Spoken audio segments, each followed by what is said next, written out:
Before they shot. No ulterior talents. Thank you once again for what I think is installment number 4 of the Chairman's Book Club.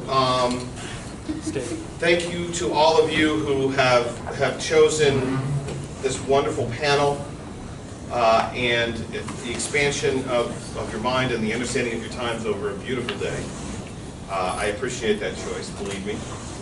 I don't want to delay any farther, but to point out that the panel today is being recorded online. It's being recorded here by our staff and will be available online. The 5th installment, which we have not yet set a date and we don't have a panel, but I want everybody to be aware, the next book we're going to be discussing is The New Urban Crisis by Richard Florida. The subtitle is How Our Cities Are Increasing Inequality, Deepening Segregation, and Failing the Middle Class, and What We Can Do About It. I think it's fair to say that those of us in the Western New York community recognize that Buffalo is going through a period of increased economic activity, which can lead to gentrification. This is a process which has been gone through by a number of different cities. And this book describes it. We are hoping to have a panel filled with actual government officials who are dealing with these issues every day. So please take the time to look at this book, and we'll get the details out as soon as we can. But today we're here to talk about what I have to say is one of my favorite books, and will almost certainly be one of my favorite panels, the book that changed America, Darwin's Theory of Evolution, How it Ignited a Nation. I'm going to have not much to say, but I'm going to introduce this panel, each of whom is going to give a brief discussion of their thoughts on the book. Hello, folks. Thank you for joining us. And then we're going to open it up for questions. To your immediate right, to my far left, in the beautiful blue black T-shirt, Weighing in. Douglas DeQuoy currently serves as executive editor of Western New York Heritage Press, the not-for-profit publisher of Western New York Heritage Magazine. He holds degrees from the University in History from Illinois and Miami University in Ohio. A native of Chicago, Doug came to Western New York in the early 1990s, very similar to myself. I came from Kansas City. Since then, among other projects, he has made significant contributions to numerous nationally aired historical documentaries produced by WNED and History Channel. Doug oversaw production of the 3-volume commemorative series on the War of 1812, published by Western New York Heritage in 2012 through 2014. For his contributions to regional history, Doug received the prestigious Owen B. Augsburger Award from the Buffalo History Museum in 2015. He collaborates with many cultural and educational organizations with the intent of celebrating Western New York's rich history while seeking creative ways of bringing that history into the classroom and lives of our region's inhabitants. George Statita on the far right, with the sunglasses and the polo shirt, is a scientist who is fascinated with the chemical process of evolution. George has a PhD in biochemistry and crystallography from the University of Pittsburgh and moved here a year or two for one, maybe 2 years for a stay at the Medical Foundation of Buffalo, where he worked with Buffalo's Nobel Prize winner, Herman Hauptmann. George spent 40 years with MFB, now Hauptmann Woodward Institute, and is starting a small chemistry technology lab in the Buffalo Medical Campus called Jelly Jar Labs. Finally, Reverend Joan Montagnes, a native of Toronto who holds graduate degrees in both religion and botany. For more than 20 years, she has served Unitarian Universalist congregations in Quebec, Washington, and Idaho, and today she is the first female settled senior minister at the Unitarian Universalist Church of Buffalo at Elmwood and Ferry, which I will say has the greatest choir in the history of Western New York. I was a baritone in that choir for many years, so I'm completely biased in this particular regard. So, and I will say that the congregation was founded in 1831. I am going to turn it over to the panel at this point, and I'm going to keep to a rather strict 10-minute time limit. So I apologize in advance if I'm going to be interrupting. Let's start over on the end with our scientist.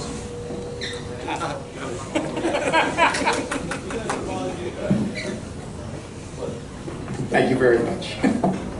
So if I leave you with one take-home message, it's go to the library, take out this book, read it, and then use it as a way to look at other things in the library, some of which are over here, some of which you really need to see before September, is it?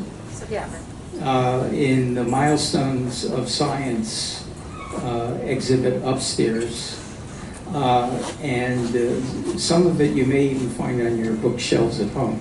So this is a story that goes something like this. Darwin wrote a book called The Origin of Species around 1859, published in 1860, contemporaneous with the lead up to the US Civil War. What our authors tried to do is to put this book, which by all rights now is considered a masterpiece of scientific writing and thinking, in the context of that struggle leading up to the Civil War.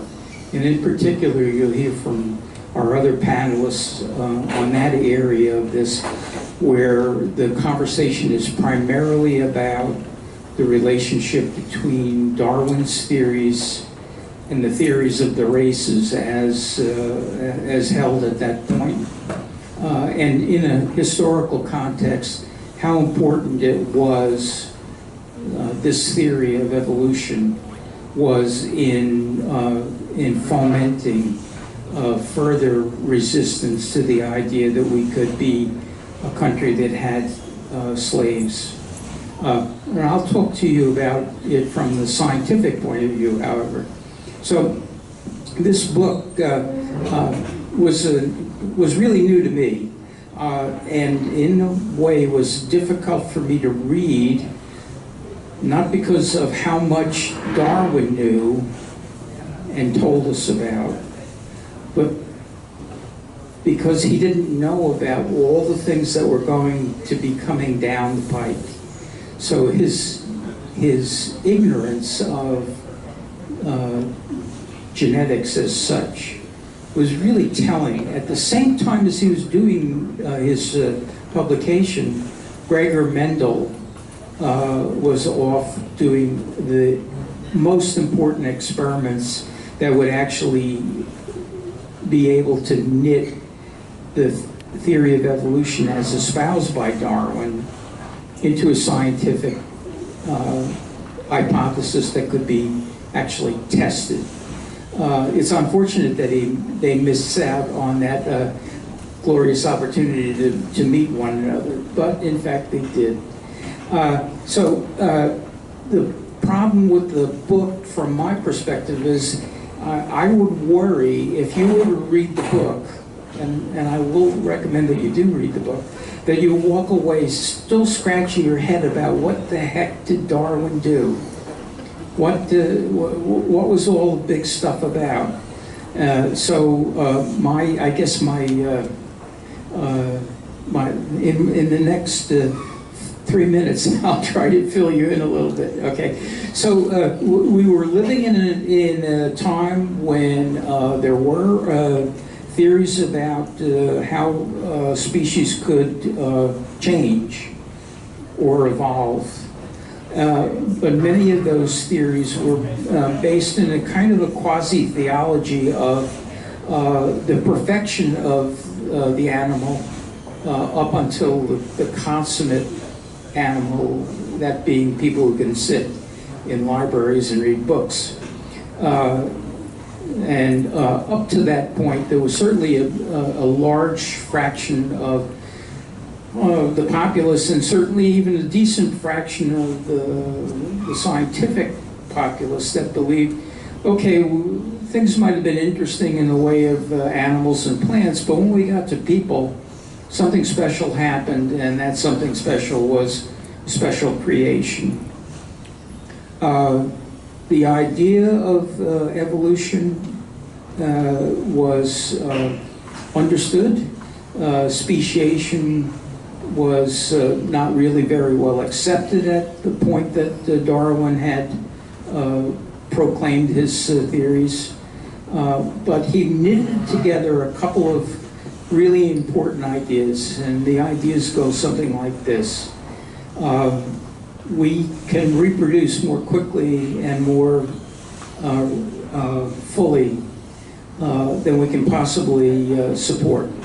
So walk down Ashland Ave any time in the spring, and you'll see hundreds of thousands of winged seeds that are on the ground, none of which are probably going to ever end up being a tree. Darwin had the idea, well, this is, so basically what evolution is all about is there's this huge amount of reproductive capacity in nature.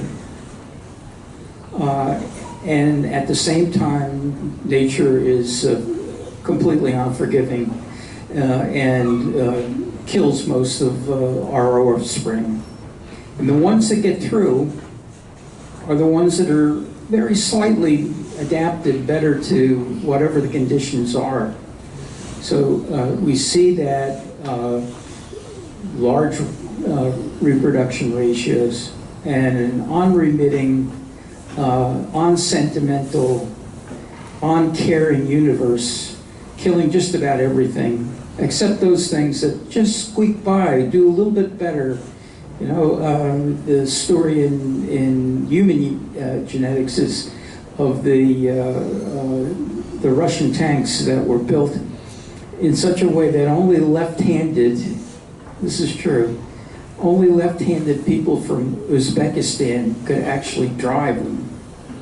Now, if that had been the case for, let's say, hundreds of thousands or maybe millions of years, in Uzbekistan, we would find primarily left-handies, okay? So it's a slow process. For it to work, the Earth has to be very old. Now we know that the Earth is 4.52 billion years old. When Darwin was proclaiming his theories, there were serious doubts about it being any older than 6,000 years. There were serious doubts that it could be even 100 million years. So you have to accept the idea of deep time, generation of many organisms that will not survive, and the slight advantage that each generation has in their kids. Thanks.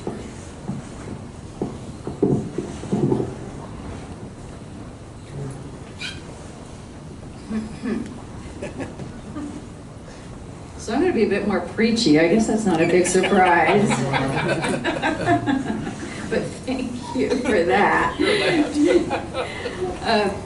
Just this week, the Southern Baptist Convention, you may have heard about this, the Southern Baptist Convention condemned white supremacy. But you know, it wasn't a slam dunk. In fact, while they easily condemned through resolutions gambling and Planned Parenthood, the resolution to condemn white supremacy was considered to contain too much negative language. The decision to avoid this resolution met with a strong opposition on the floor and in social media that those in charge decided to bring the convention bring the resolution to the convention after all. And the resolution condemning white supremacy passed with an outstanding ovation. Now, lest I look too smug, snorting up my self-congratulatory liberal Unitarian Universalist sleeve, I need to tell you that the top 4 leaders in my denomination have resigned this spring because they were not living up to the anti-racist ideals that our denomination holds. How did we get to this point? How did we get to this point, an age so full of post-modernity and enlightenment, and yet we continue to stumble over the simple concept that every person has inherent worth and dignity and deserves equal opportunity economically, legally, educationally, spiritually, and equal access to health care. How did we get here? Well, Randall Fuller, the author of our book today, tells us that ethnology began, it arose out of the age of exploration. Nations sailed across the ocean blue for trade and for conquest and discovered people that they had never seen before, new cultures, people with different kinds of hair type and skin pigmentation, new languages that they had not yet encountered. It turns out this is also when the concept of race and the effects of racism arose in the guise of manifest destiny and the doctrine of discovery. It is also the period of time people began asking, have these diverse races of humanity issued from a single stock, or have they, from the beginning of their existence, differed from one another in their physical, moral, and intellectual nature? If it wasn't for the biblical story of creation in which humanity all arose from Adam and Eve, it seems very unlikely that Western powers would have ever thought that people who appear differently physically or culturally could be related in any way. And in America, Fuller reminds us the questions of ethnology are always connected to slavery. Sometimes so subtly, we don't even know when we're reinforcing structures and powers of white supremacy over people of color. Fuller spends a lot of time on the Transcendentalists. And the Transcendentalists emerged in the 1830s, coincidentally at the same time the scholarly discipline of ethnology arose. The Transcendentalist movement was a fusion of philosophy, literature, and spirituality, of abolitionists, mystics, hermits, utopians, pacifists, educational reformers, and women's rights activists. They were kind of like the hippies of that time, but a little more buttoned down, except for Thoreau. It arose out of a discontent with American life, a lack of intimacy and immediacy with religion, a yearning for civil rights, and a romanticism of nature. The Transcendentalist movement really took off when the Unitarians took control of Harvard Divinity School, and most of the characters in our book today were Unitarians, or in the case of Thoreau and others, they hung out with us in their spare time. When Millard Fillmore, a Unitarian, signed the Fugitive Slave Act in 1850, Ralph Waldo Emerson, a Unitarian, proclaimed, "I will not obey it, by God." When John Brown attacked Harper's Ferry, he was subsequently hanged in 1859. Thoreau made a public address entitled "A Plea for a Captain John Brown" at First Unitarian Church, Concord. P.T. Barnum, Universalist. You get the picture. Fuller's story is lousy with us, and we Unitarian Universalists are lousy with the history Fuller shares in his book. But let's get back to that book that changed America, or as I would retitle it, the book that changed Concord, Massachusetts in 1860. Charles Loring Brace brought a copy, the first copy of The Origin of Species, the first copy brought to America, to a dinner party for a few of Concord's liberal intelligentsia. Now, The Origin of Species describes natural selection, as was described to us earlier. I'm going to skip over that bit. What Darwin's efforts did, because a lot of it wasn't new, but it flew in the face of traditional understandings of the cosmos that claimed that every species was created at the same time by God. Instead, the world became a much more mutable and random place. How unsettling. How uncomfortable.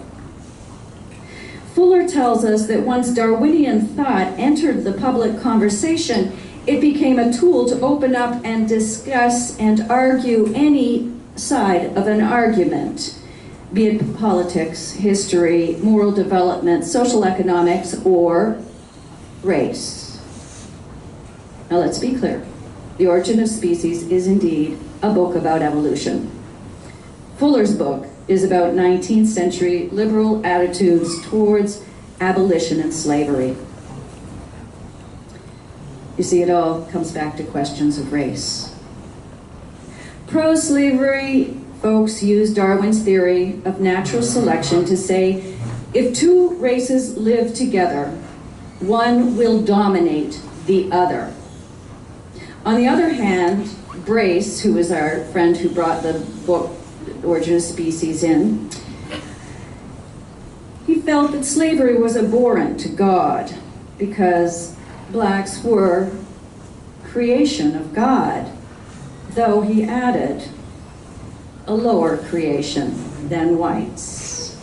Darwin helped Brace see that natural selection was simply God's will and vision, and eventually the kingdom of God would be formed here on earth and the goal of humanity would be reached. That kingdom, full of the strongest of the strong, according to Brace, would be American and white. I hasten to add that Brace's argument that evolution has an ultimate goal and trajectory is in fact remarkably Lamarckian and not Darwinian at all. And then we have the polygynists like Agassiz, who believed that the races were originally created by God separately. Agassiz's principal objection to slavery was not that it was oppressive, but that it fostered intermixing of the races and inbreeding, which he believed was an abomination.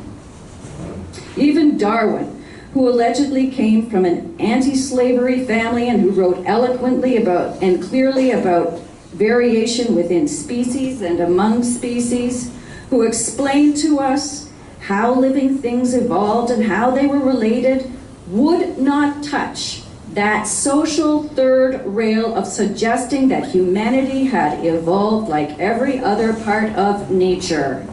And he would not suggest that blacks and whites were related. Apparently he found the thought too negative for white minds. Darwin was also a Unitarian, by the way. Well, you know where this all ends up, at least in our book today.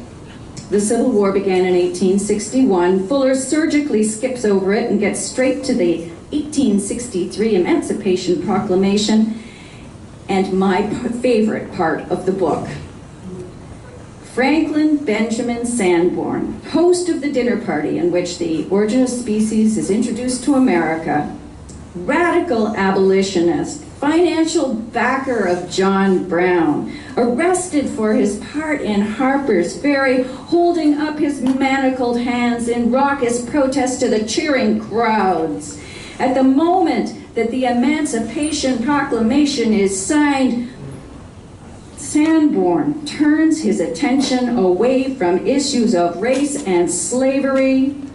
When the war ended, he seemed to believe his work to free slaves was complete. He afterwards concerned himself very little with the struggle to end white supremacy. And you can read all about it on page 238. If you think that this is shallow or hypocritical, how many of us have allowed ourselves to hope, in spite of the segregation in our city, in spite of the disproportionate incarceration of people of color, in spite of our comfort, how many of us has hope to believe that, oh, we've had a black president, racism must be over? We are not yet fully formed as a society or as individuals. 20th century natural historian Lauren Isley is quoted in the book of saying, "Our identity is a dream." Each of us is just a way station of life's longing for itself in greater abundance. We are changing, we are on the move. Let us hope that life's abundance includes justice. I think Doug probably feels sort of like the band in the sitting in the wings, where somebody says, "Okay, you guys are on right after the Beatles." Well, I'm not going to put my oratory skills up against clearly a superior to professional, but I'm the history guy of the group, and so I chose to evaluate the book from that perspective, and given our limitations in time, I'm going to try to focus my remarks from that perspective as well. So one of the great things when we got together earlier this week was, I think we all reveled in the different perspectives that each of us brought. This is a great group, not just a great group of people, but it was a very interesting discussion. And yet a friendly and amicable one too. So I get to be the history guy here for a second, and from that perspective, there were a few things I found troubling about the book. Actually, there were a lot of things that I found troubling about the book, but I have 10 minutes, so I'm going to try to hit the more seminal points. And a few of those major issues I had trouble with really are actually linked, perhaps ironically, to a quote that Fuller pulls from one of the central characters in his play, and one that we haven't mentioned yet, actually, Asa Gray. Asa Gray is the one who receives this first copy of On the Origin of Species from Darwin himself, and then hands it off to his cousin, who is Charles Loring Brace, who then brings it to dinner. And so, on page 33 of the book, he quotes Gray actually chastising his cousin, Brace, to whom he loaned this copy, saying that, quote unquote, "When you unscientific people take up scientific principle, you are apt to make too much of it, to push it to conclusions beyond what is warranted by the facts." Hold on to that thought, we'll be back. Certainly Gray is correct in his evaluation of what his cousin is up to, but I would argue actually that Fuller has attempted to do the same thing. And here's why. And that's fine if he's writing to an academic audience, because his academic peers are surely going to out him and find the flaws in his theories and his evidence and either squelch the theory or it's going to further discussion. And either way, in the world of research, that's a win-win scenario. And actually his peers have found some of the flaws that I'm going to point out as well. So the problem is, at least from my perspective, is though he's addressing a popular audience. This is not rife with bibliography and footnotes in the traditional manner and everything. It's very much aimed at a popular audience. Much like one of the villains of his play, Louis Agassiz, who is much more confident talking to popular audiences in expounding his theories than he is his intellectual and scientific peers at this point in time, lest we paint too evil a picture of Agassiz. And Fuller kind of falls into some of the same shortcuts and sins that he accuses Agassiz of in the book, which I found kind of interesting and again ironic. First off is the title. This designed to fly off the shelves title. There's nothing subtle about this title. The book that changed America. How Darwin's theory of evolution ignited a nation. Now, I don't know about you, but when I read this title, I was expecting some pretty big stuff. Pretty big stuff. Paraphrase Mr. Sullivan from years ago. Now, when we were discussing the title earlier this week, actually, and Reverend Montagnes brought up a very valid point, actually. She's like, well, maybe the publishing house picked this title. Maybe it had nothing to do with Fuller whatsoever, because, when you get into business with those folks, sometimes you don't have all the choices to make for yourself. And that's an extremely valid point. Might actually be true, very much so. But if Fuller didn't choose the title, certainly portions of his introduction and statements he's going to make later on suggest that he very strongly allies himself with the sentiment expressed in the title. I'll give you a couple of quick examples.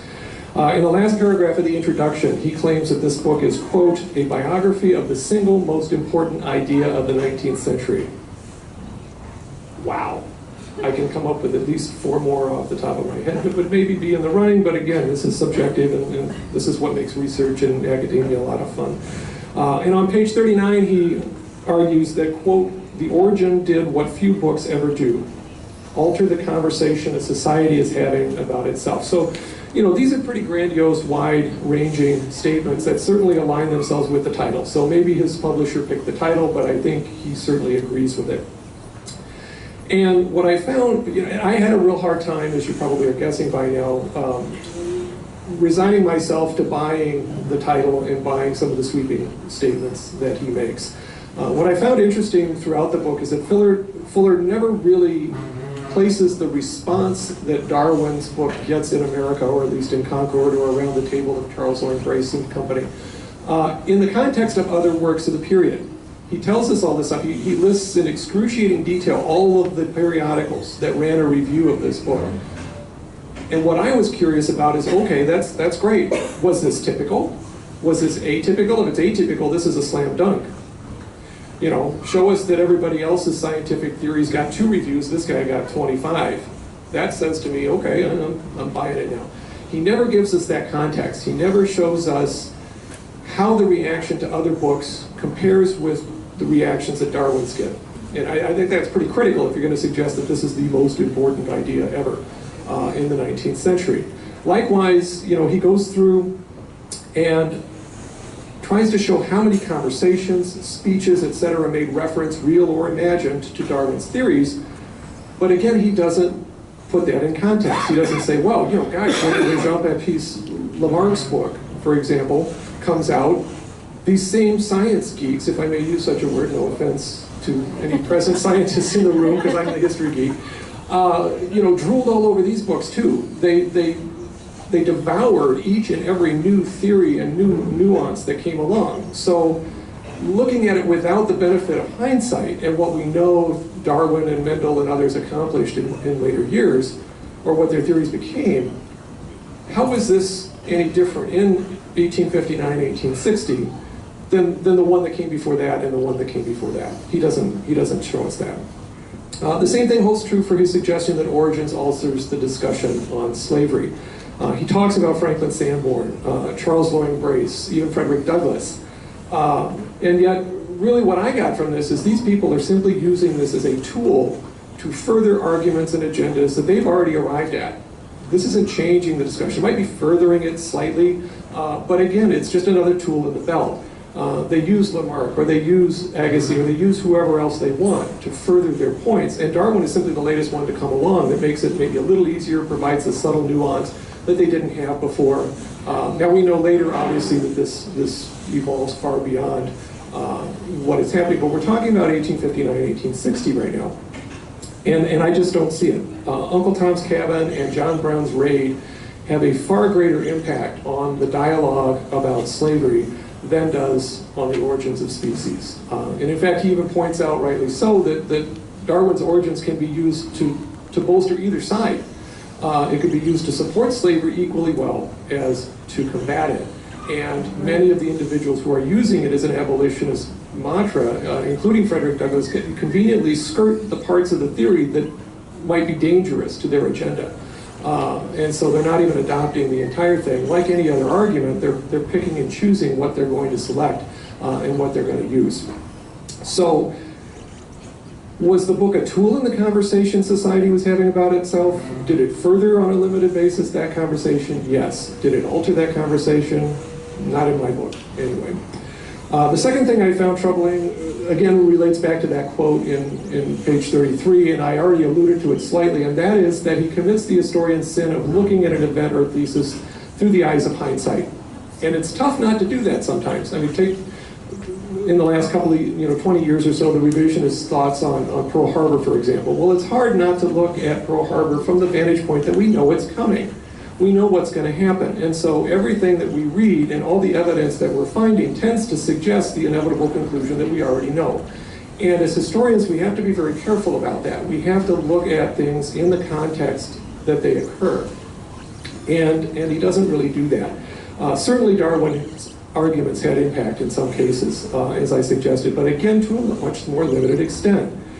And he fails time and time again to give us solid proof. Every time I read a quote, I think, oh, here it comes. Oh, damn. The quote says something else, and then he moves on to make some grandiose proclamation about it, but he doesn't give us the part of the letter that actually would have supported his argument. And that was infuriating after a while. My book is furious. 2 minutes, oh gosh, oh boy. A couple of other things, just real quick to leave you with. One of the things I also found fascinating and really fairly annoying was the fact that he himself uses Darwinian metaphors, inserts them in his own prose, I think as a subliminal way of, again, suggesting the omnipotence of this guy's ideas. One example real quick. Born in a chill and sunless Welsh village, he had quickly cast himself like some airborne seed floating out into the world collecting exotic plant and animal specimens. Well, this is Fuller talking. This isn't quoting anybody quoting Darwin. So he's infusing these Darwinian metaphors, as a good English professor shall, to again, I think, subliminally suggest to you something. And to me, that's dirty pool. I don't know. All of that aside, I think the book is very readable. The narrative flowed very well from that perspective. Now, I'm one that's familiar with the time period. Reverend Montagnus was saying that, not being as familiar from the time period, it was a little more difficult for her to keep some things straight, and I can certainly see where that would be the case. But its readability is also one of the things that disturbs me, and I'll end with that thought. One of the things that makes it so easy to read is that he doesn't bog it down with a lot of long quotes and lists of examples and things like this. He asks you to take a lot on faith, or at least on the weight of his proclamations and pronouncements. If you're not familiar with the period, if you are ready to take him at his word and his, not worry too much about his evidence, then it's easy to accept his arguments as a fait accompli. And in fact, his title encourages you to do that. But in my book, at least from a more careful evaluation, like Charles Loring Brace, he takes his conclusions beyond what is warranted by the facts. Please join me in giving a wonderful hand to our Okay, let's open up the questions and discussion. Raise your hand and I will hand over the microphone. In this case, to fellow board member, Frank Gist. I noticed that all of you said the book was worse. I read the book, and it's the first time I read a book with Thoreau, Darwin, and John Brown in it, and it made me aware of the intricacy of the intellectual conversation about slavery in the modern country.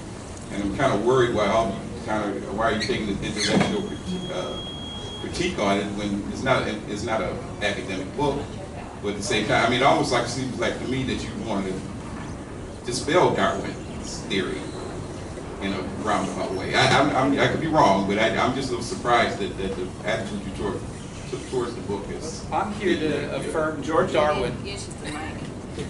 I'm here to affirm Darwin.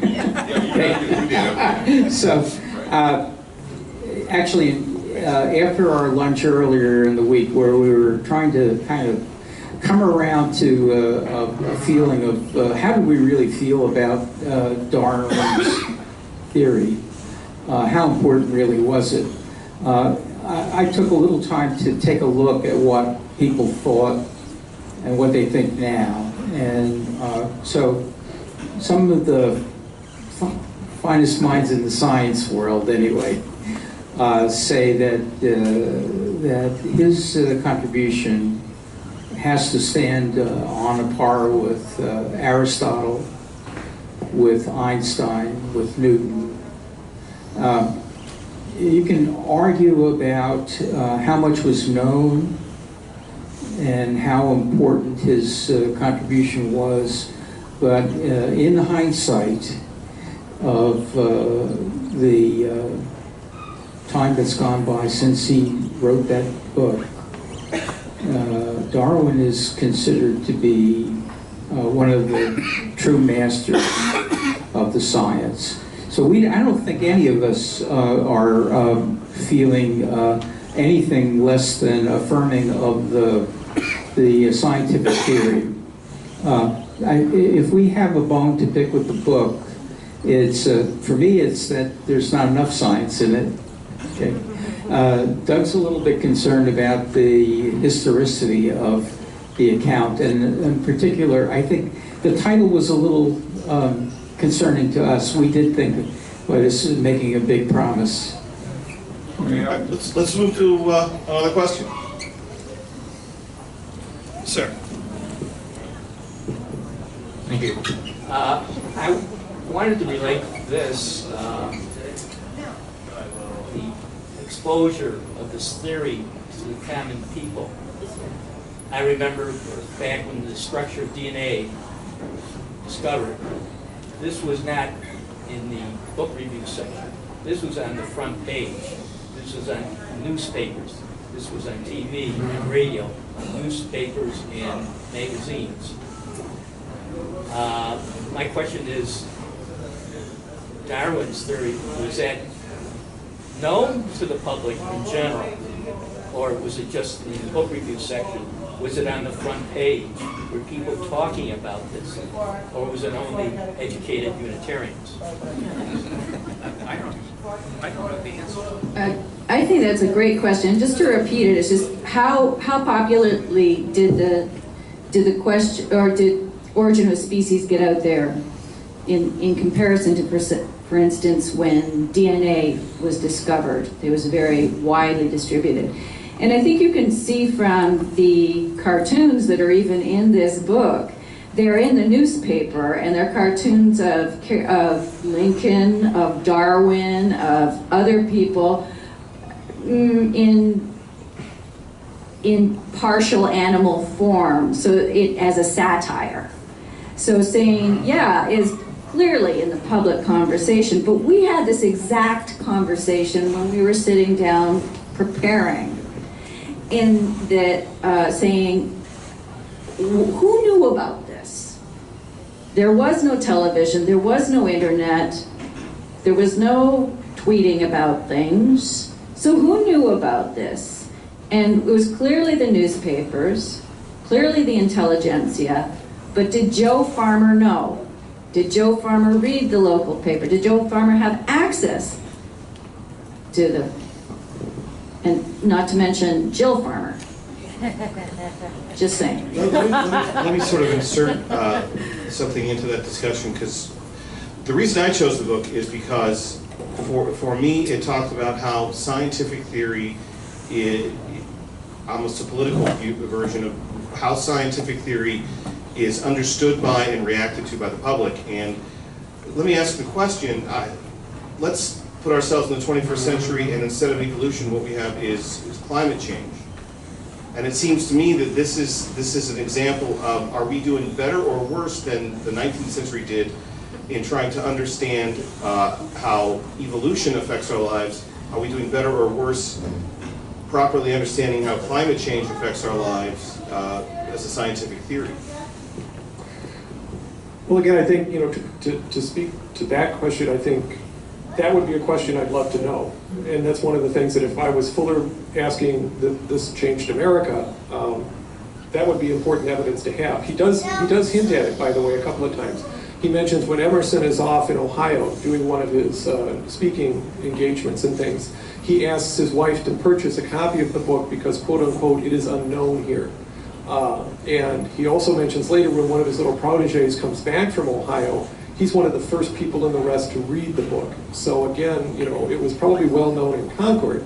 And I would, to speak to Frank's, there were certain elements that were discussing it, that were addressing these things. But as I think, we brought up in some context, are we more concerned with, do we have enough milk out of the cow this week and enough eggs? When you're looking at the rest of America, how much did the average person even participate in the dialogue on slavery or any of those issues?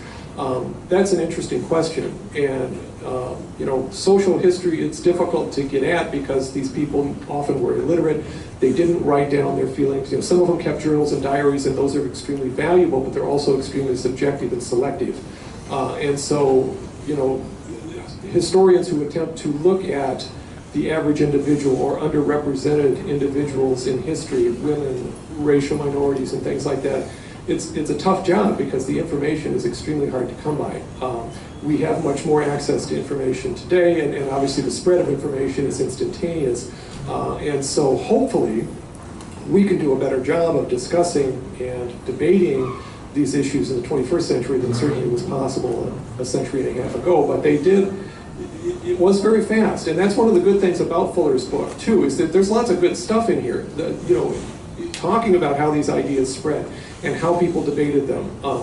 It just doesn't prove his point, was the point of the negativity, not that it wasn't there. So. Well, we're not, though. I don't think we're doing as well discussing the issues of climate change. Yeah, let me address that head on. So, if you do have an opportunity to read Origin of Species, you won't be in for a scientific slog in the way.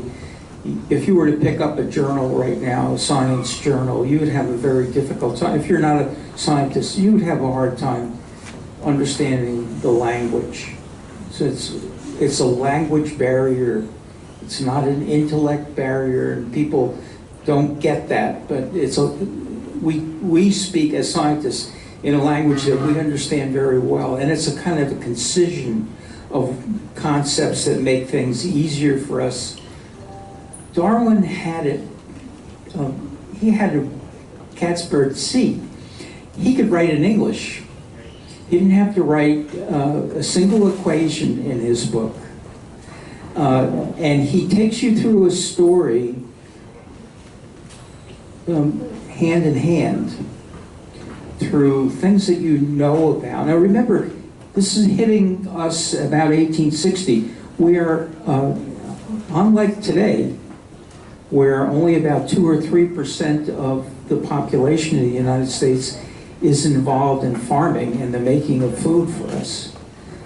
The majority of people were on the farm. They knew about animal husbandry. They understood the inheritance of traits. They even knew how it was that we were going to guide this in unnatural selection, if you will, okay? So he wrote in English to a population who would have been very receptive to these ideas. You can read them today, even though you may not be a farmer, you won't be surprised by the language that he uses. If you don't want to read Origin of Species, then you can go to the library and you can get The Voyage of the Beagle, which is his account 30 years before that of his field work, in particular in the Galapagos. But it's a wide-ranging tale of 5 years on a ship, all 5 of them seasick. So let me recommend at least those 2, okay? Origin of Species and Voyage of the Beagle. But there are many other ones. If this book did anything for me, it got me to reread Origin of Species, to really settle in with the Voyage of the Beagle. And now I want to read Emerson and find out what he was all about, things of that nature.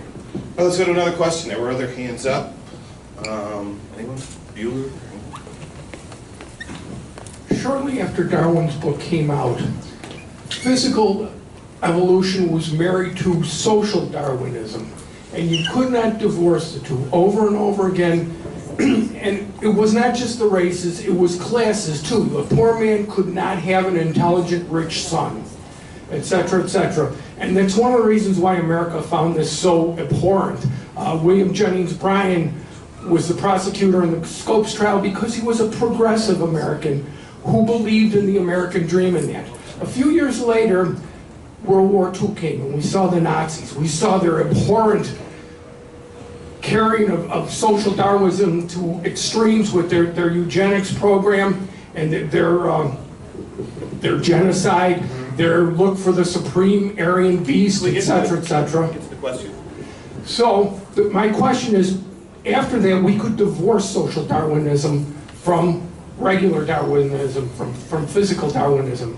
how different would it have been and how would it have evolved if in 1870 we could have divorced the two? That's a tough one. An historian walks into if history at his own peril. You know, what if somebody had taken a lucky shot and took Hitler out in 38? You know, I don't know. I don't have a solid evidence-based answer for that, unfortunately. But you bring up an excellent point that, you know, Darwin, and Fuller mentions this over and over again, Darwin went out of his way to avoid applying his theories to human beings, however one defined them in 1859, but yet knew at the same time that, inevitably people were going to apply his theories to humanity as well as to, quote unquote, the lower orders and all of this sort of thing. And as you point out, very quickly, they're applying them to social scenarios and everything else, which again, I would go back to page 33 and say when non-scientists play with science, they've tended to get it wrong and make wrong conclusions about it. That doesn't mean they're not impactful, as we see. I want to get in one more question, but before I do, Amy Pickard, could you please stand up right back there? Amy is our rare book librarian, and the reason that I'm pointing her out is all of you may not know, and I'm obviously deeply, as chairman of the Board of Trustees, deeply proud of this. We have the Milestones of Science exhibit upstairs on the second floor, which has, among other things, the origin of the species,